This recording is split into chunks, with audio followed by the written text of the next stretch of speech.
మన సంస్కృతి, మన సాంప్రదాయాలు ఎప్పటికీ మనతోనే ఉండాలి. సబ్స్క్రైబ్ చేయండి తిలక్. అతడే ఆ బాలకుడు. పూతన మృత్యువుతో ఇది నిర్ధారణ అయింది. హాలాహల విషపానం చేసి కూడా జీవించి ఉన్నాడంటే అతడు సాధారణ బాలుడు కాడు. అయితే ఈ విషయానికి ప్రమాణం ఏమిటి? పోతన అతనికి విషం తాగించింది.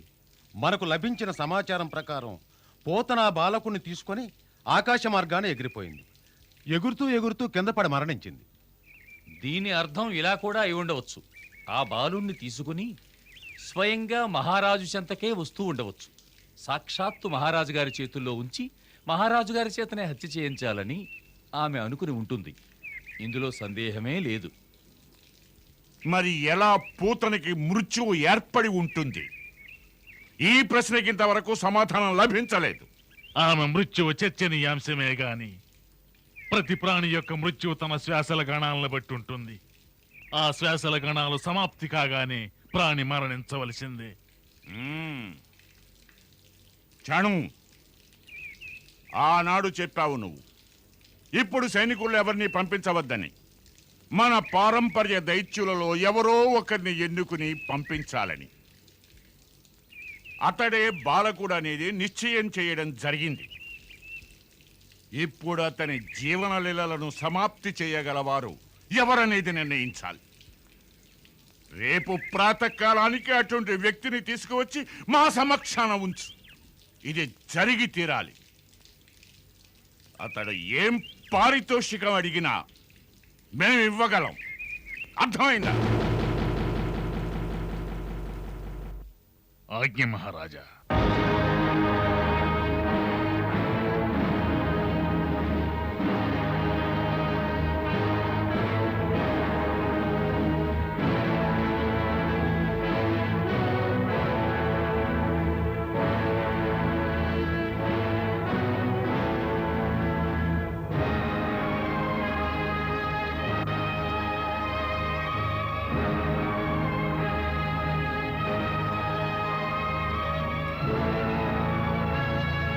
చాణు, మన పురోహితుడు నీ వెంట వచ్చాడా? చిత్త మహారాజా. మేము నీకు ఏం చెప్పి పంపించాం? గోకులం వెళ్ళి ఆ నందపుత్రుని హత్య చేయగల వ్యక్తిని తీసుకురమ్మన్నాం అన్నారు మహారాజా. మరి ఈ బ్రాహ్మణుని నీ కూడా ఎందుకు తీసుకువచ్చావు? తన జ్యోతిష విద్య ద్వారా మన కార్యం అవుతుందా లేదా, అటువంటి వాడు ఎలా దొరుకుతాడు, ఎక్కడ దొరుకుతాడు అని చెబుతాడా? లేదు మహారాజా, ఇతడు అలాంటి వాడు కాడు. ఇతడే స్వయంగా వెళ్తాడు. స్వయంగా వెళ్తాడా? ఈ బ్రాహ్మణుడా? చాను, నీ బుద్ధి మందగించినదా? నీకు తెలుసుగా, మన నాశనం తలపెట్టిన జీవి సాధారణమైన వాడు కాడు. అందుకు ఎవరైనా శక్తిశాలి అయిన దైత్యుణ్ణి పంపించు. ఈ పిచ్చి బ్రాహ్మడి వల్ల ఏమవుతుంది? క్షమించండి మహారాజా, బ్రాహ్మణుడు అమాయకుడు కాజాలడు. తమరు బ్రాహ్మణుని శక్తి ఎరుగకపోవచ్చు.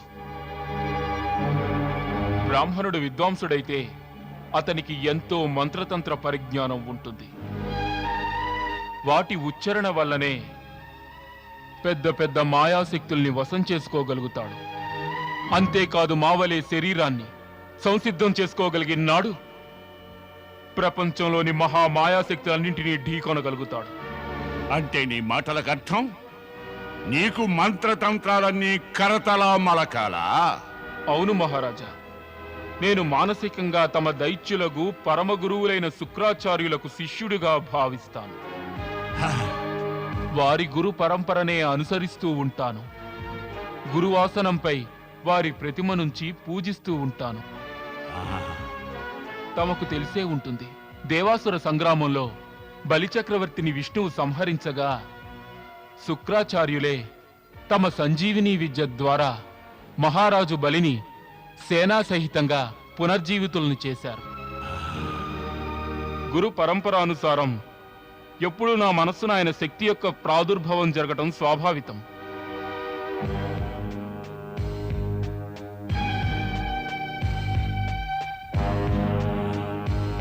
ఇంతకు ముందెప్పుడు నీ శక్తుల గురించి మా చెంత నువ్వు వచించలేదు. ఇంతకు ముందు అటువంటి ఆవశ్యకత కలుగలేదు. మహాబలులు చానురులు మా శక్తి తెలిసినవారు.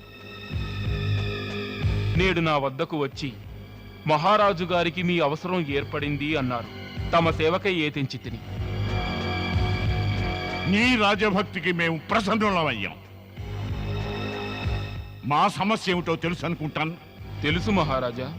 అందుకే నేను చాణూర్లకు వాగ్దానం చేశాను, మహారాజుల వారి చింతను తుటిలో దూరం చేయగలనని. ఈ పనంత తేలిక కాదు బ్రాహ్మణ.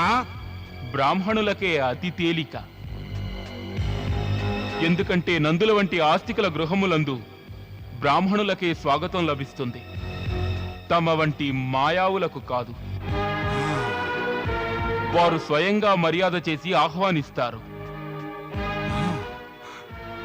నీకు తెలుసు అనుకుంటాను మేం చేసిన వాగ్దానం. ఎవరైతే ఈ బాలకుణ్ణి సంహరిస్తారో వారికి వారడిగిన పారితోషికం ఇస్తాం. చిత్తం మహారాజా. తమ ఈ కార్యనిర్వహణలో ఏ లోపమూ జరగదని పరిపూర్ణ విశ్వాసం నాకున్నది. ఆ, నీ విశ్వాసం సత్యమైనది. అందుకే నీ వాక్కులు విని మేం ప్రసన్నులమయ్యాం. ఎప్పుడైతే బ్రాహ్మణుడు నీలా లోభి అయితే అతడు ఈ జగత్తుని అంతం చేయడానికి కూడా సంకోచించడు. ఆ, లోభి అయిన బ్రాహ్మడికి చండాలుడికి తేడా ఏమీ లేదు. ఆ, నువ్వు మా కార్యం సాధించడానికే ఉన్నావు. ఆ, నువ్వు ఏనాటికి మా కార్యాన్ని సాధిస్తావు? రేపే. అలాగా? అవును, నేటి రాత్రే భయానక శక్తిని ఆవాహన చేస్తాను. దానిని వెంట తీసుకుని రేపు ఉదయం గోకులానికి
ఓ బ్రాహ్మణ శ్రేష్ఠ, దైత్యగురు శుక్రాచార్య, నేను ఈ కార్యనిర్వహణలో సఫలుడనైతే ప్రప్రథమంగా తమరి కోసం కంసుడిలా ఒక రాజభవంతిని నిర్మించి ఆ రాజభవంతిలో ప్రత్యేకించి తమ కోసం ఓ పవిత్ర మందిరాన్ని నిర్మిస్తాను.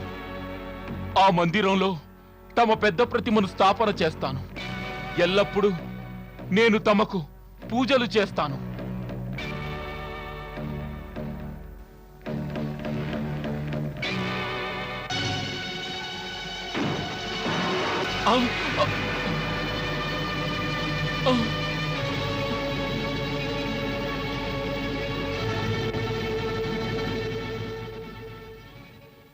భలే, తమ పెద్ద ప్రతిమను స్థాపన చేస్తాననగానే ఈ చిన్న ప్రతిమ కింద పడిపోయింది.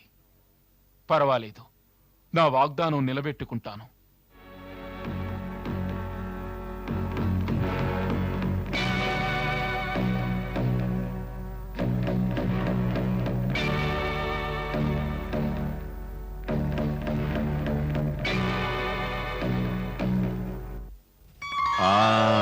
చూడు చూడు చూడు చూడు.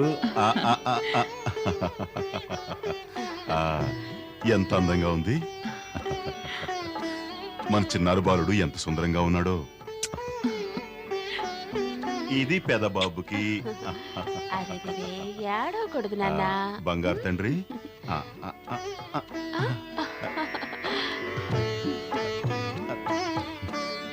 అరే మొహం ఎందుకలా తిప్పుకుంటున్నావు? అలా చూడు, తమ్ముడు ఎలా నవ్వుతూ తుళ్ళుతూ ఆడుకుంటున్నాడు. ఏం నాన్న కిరీటం పెట్టుకోవా? తమ్ముడు చూడు ఎలా పెట్టుకున్నాడో. నువ్వు పెద్దవాడివి, గ్రామ పెద్దవి. ఏడవకూడదమ్మా, అలంకరించండి. పెట్టుకోనన్నా. తనెందుకో భయపడుతున్నట్టుగా ఉన్నాడు. అలాగా అయితే తర్వాత పెట్టుకుంది కానీ.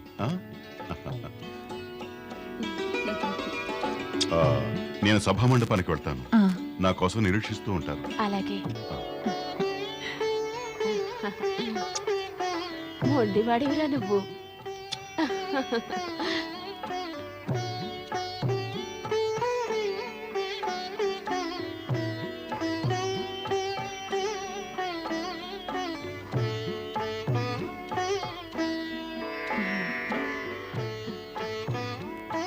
సోదరి, కన్నయ్యను కాస్త చూస్తూ ఉండండి, ఇప్పుడే వస్తాను.